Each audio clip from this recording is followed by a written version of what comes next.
Salut et bienvenue sur Avec Gareth. Aujourd'hui, en 2075, la religion organisée n'existe plus. Mais dans cette émission, je vous présenterai un des féministes les plus connus de notre siècle qui a défendu les droits des femmes dans les pays musulmans pendant le mouvement des femmes islamiques de 2050 à 2060, qui a éliminé le traitement injuste des femmes et le port du voile dans le monde entier. Le voile musulman a posé beaucoup de problèmes dans les pays occidentaux qui n'étaient pas habitués aux femmes qui se couvraient pour démontrer leur foi. Les femmes occidentales, surtout beaucoup des femmes américaines, ne comprenaient pas comme les femmes autrement libres pouvaient se couvrir volontairement et considéraient le foulard comme une menace des droits des femmes. Par contre, beaucoup de femmes musulmanes se considéraient comme féministes et trouvaient la réaction des femmes occidentales contre le foulard complètement hypocrite et injuste.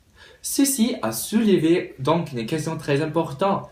Si les femmes musulmanes choisissaient elles-mêmes de porter le foulard, est-ce que le foulard était compatible avec le féminisme et la parité entre les sexes? Voyons. Voici, nous avons Sydney. Alors, Sydney, est-ce que vous pensez que le voile musulman était compatible avec le féminisme avant le mouvement des femmes islamiques? Alors oui, d'un côté, je pense que le foulard islamique peut être compatible avec le féminisme, car il y avait beaucoup de femmes non mariées ou même non fiancées qui le portaient. Et ceci montre que le voile ou le foulard islamique était plutôt un aspect culturel et traditionnel pour beaucoup de femmes qui le portaient. Rétrospectivement, est-ce que vous pensez que c'était un peu hypocrite de la part des pays occidentaux de dire que le féminisme de l'Orient n'était pas possible? Et de plus, est-ce que vous pensez que les valeurs occidentales n'étaient pas vraiment féministes?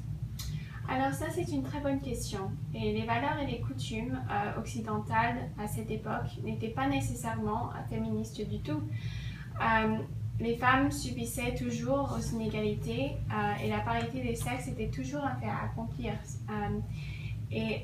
Par exemple, les femmes étaient toujours jugées par leur apparence physique et on voyait ça beaucoup sur la télévision, dans les publicités. L'inégalité salariale et la violence contre les femmes étaient toujours très très communs dans l'Occident à cette époque. Donc il y avait beaucoup d'inégalités et c'était vraiment un peu hypocrite de la part de l'Occident de dire que le féminisme de l'Orient n'était pas totalement possible. Mais je pense qu'il y a quand même d'autres aspects qu'il faut considérer quand on répond à cette question. Voici, nous avons une bande dessinée des années 2010 qui représente cette hypocrisie de la part de l'Occident. C'est en anglais, mais la traduction en français dit « Tout couvert sauf les yeux. Quelle culture cruelle dominée par les hommes. » Et ici, nous avons « Rien couvert sauf les yeux. Quelle culture cruelle dominée par les hommes. » Qu'en pensez-vous, Sydney? Alors oui, c'est vrai que la parité des sexes dans l'Occident n'était pas parfaite à cette époque. Il y existait beaucoup d'inégalités et beaucoup de sexisme, mais il faut quand même reconnaître que la situation de la femme occidentale et la situation de la femme musulmane qui habite à l'Orient sont totalement différentes. Par exemple, la femme occidentale, elle ne risque pas la peine de mort pour quelque chose comme l'adultère.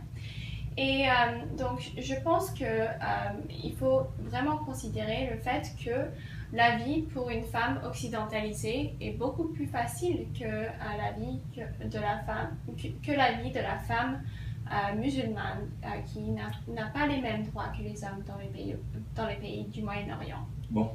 Alors, Sydney, dans cet esprit, pourquoi pensez-vous que le voile a posé tellement de problèmes dans le monde entier? Alors, le problème avec le voile musulman, c'est la raison pour laquelle les femmes sont supposées se couvrir. Dans la tradition musulmane, le port du voile par les femmes est une façon d'empêcher les hommes de céder à la tentation. Et cela pose des grands problèmes. Si on confisque les droits de la femme ou même si on les oblige de se couvrir pour éviter la tentation des hommes, La femme et son apparence physique deviennent indirectement responsables pour les indiscrétions des hommes, ce qui ne mène pas à la parité des sexes et c'est complètement antiféministe. Même si la femme a décidé de porter le voile sans être forcée, le voile est toujours basé sur des notions complètement sexistes et antiféministes. Ah oui, je comprends complètement. Je me souviens quand j'étais jeune, en 2014, d'une histoire d'une actrice indienne qui était célèbre, elle a été frappée par un homme musulman en public pour porter une robe trop courte. Et l'homme a défendu son geste en disant que c'est la responsabilité des femmes indécentes pour les actions violentes des hommes, comme le viol. Qu'en pensez-vous? Alors oui, je me souviens de cette histoire et je pense que son raisonnement et sa logique était une façon de blâmer les femmes pour la violence qu'elles subissent. Et ça mène à l'exonération des hommes pour des crimes violents comme le viol. À cet égard, le voile musulman était donc une façon de blâmer la victime. Si les femmes se couvraient, les hommes n'étaient jamais tentés. Mais cela n'a pas résolu les problèmes de violence dans les pays musulmans. Et c'est pour cela que les femmes musulmanes se sont battues pour la liberté du voile et contre la patriarchie islamique en général. Alors, Sydney, merci pour venir ici et pour votre commentaire sur le féminisme dans le Moyen-Orient. Et je pense que nous pouvons comprendre mieux la situation dans cette époque. Alors, merci à vous pour votre temps.